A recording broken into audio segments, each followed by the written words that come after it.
ہمارے والد نے ہماری ضروریات کو پورا کیا، وہ بوڑھے تھے اور ہم ان کی آخری عمر کی اولاد، اور وہ بڑے مشکل لمحے تھے جس طرح انہوں نے ہمیں پالا ہے، اگر وہ گھڑیاں ہمیں یاد آئیں تو کلیجہ منہ کو آتا ہے، لیکن انہوں نے ہمیں اس کے باوجود بھی رزق حلال دیا، مشکوک رزق سے بھی ہمیں بچایا انہوں نے، بلکہ ایک مشکوک سے آگے بھی درجہ ہے کہ رزق مشکوک نہیں ہوتا، رزق خالص ہوتا ہے، لیکن جو ہے وہ اس میں آپ اپنے وقار کو مجروح کر کے یا کسی سے وقتی فائدہ حاصل کر کے اس رزق کو حاصل کرتے ہیں۔ الحمدللہ اللہ کے فضل سے انہوں نے ہمیں اس سے بچایا۔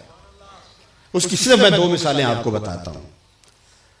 میرے والد گرامی کپڑے کا کام کرتے تھے، اور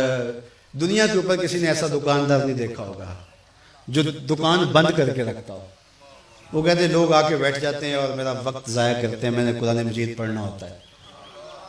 تو جو گاہک آتا تو دروازے کو دستک دیتا، قرآن مجید بند کرتے، دروازہ کھولتے، ہاں بھئی کیا لینا ہے؟ اس نے کہا یہ لینا، لیا، فارغ، پھر دروازے کو نکلا۔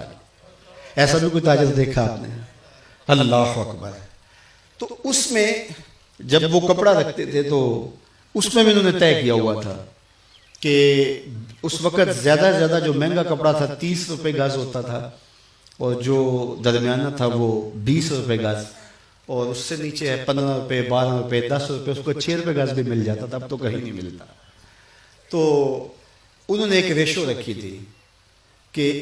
10 پہ 1 روپیہ، تو جو 20 روپے گز کپڑا تھا وہ 21 روپے گز بیچتے تھے، 21 روپے اس سے لیتے تھے، اور جو 30 روپے فی گز کا ہوتا تھا اس سے جو ہے وہ 31.5 لیتے تھے، وہ باقاعدہ اوپر لکھا ہوا ہوتا تھا۔ اب مجھے بتاؤ اس ریشو سے اپنے خاندان کی پرورش کرنا اور اتنی گراں ذمہ داریاں کیسے بندہ عہدہ برا ہو سکتا ہے؟ لیکن لوگ رزق کی کثرت کی بات کرتے ہیں، ہم نے آنکھوں سے برکت دیکھی ہے۔ کثرت اور چیز ہوتی ہے، برکت اور چیز ہوتی ہے۔ تو جو میں بات بتانے لگا ہوں، میرے بیٹے بھی بیٹھے ہیں اور آپ سارے میرے روحانی منتسب ہو میرے ساتھ، اور آپ نے آگے اپنے نسلوں کی تربیت کرنی، اور اس چیز کا ہم نے خیال رکھنا ہے کہ اپنی اولاد کو کس طرح کی تربیت دینی۔ تو وہ جو کپڑا بیچتے تھے اس کے اندر لٹھا بھی ہوتا تھا، تو جب کوئی کفن کے لیے کوئی فوت ہو جاتا اور کفن کے لیے لینے آتا تو وہ جو لٹھا بیچتے اس کے اوپر وہ 1 روپیہ بھی نہیں لیتے تھے،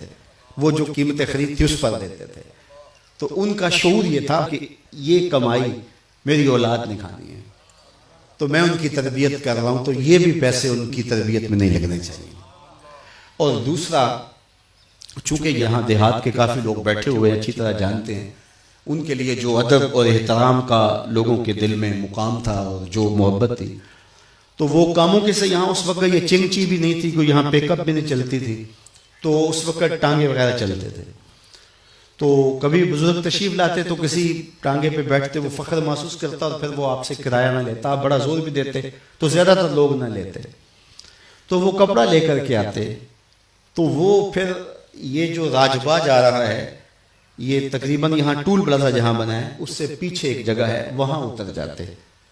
اور وہ 1.5 من کا بورا سر پہ اٹھا کے یہاں آتے۔ کیوں؟ اس لیے کہ وہ بیچارہ ٹانگے والا وہ میرے سے کرایہ نہیں لے گا تو اس کی بھی تو روزی کا مسئلہ ہے نا، تو وہاں سے اٹھا کر کے سر پہ لے کر کے آتے۔ اور اس کا دوسرا فائدہ یہ ہوتا کہ جو اخراجات کپڑے کے اوپر پڑتے وہ کم ہوتے اور وہ خود اپنے اوپر لے لیتے تاکہ گاہک کے اوپر یہ بوجھ نہ آنے پائے۔ یہ ہے ان کی تربیت کا رنگ۔ تو یہ بات ذہن میں رکھیے گا کہ اپنی اولاد کے لیے سال